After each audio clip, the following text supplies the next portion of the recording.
My name's Gardner Booker. I'm the Director of Mountain Ops here at Whitefish Mountain Ski Resort. I could say we're trying to get back all the historical glades up here is really the focus. There's a lot of stuff that we really haven't been able to ski in 10 years. It's, you know, inaccessible terrain these days unless you got like a high snowpack, and it had to be a real high snowpack. So we're trying to reclaim all that historical glading and get the tree skiing back. We get to the shop here in our lockers at 7 and get clocked in and get in the trucks and head over to our snowmaking shop where we keep the saws and everything, and pick up the saws and brush cutters and load those in the truck and head off to wherever we're working for the day. And we're usually firing up chainsaws by 8 a.m.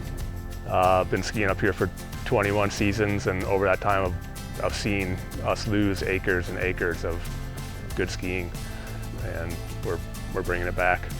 Really excited about that. As far as priorities go, starting last summer and this summer, we've really just tried to hit the front side. Try to get like the big pockets. Good med, we were over there in the old Chair 4 zone, Langley. So we've gotten a lot of the front side. And next year, we'll probably start working our way around the east side and some more backside stuff. That's what makes it worthwhile, being out there doing the hard work and in the hot sun, just thinking about every little bush we take down that's been impeding our skiing for a couple of years now. It's going to return to existence that we've lost over the years. I'm looking forward to sliding on the snow, and I hope everybody else is. We're going to be able to ski this stuff at a low snowpack, and I think people are going to be excited to ride some of these lifts and be like, all right, look at that, let's go ski.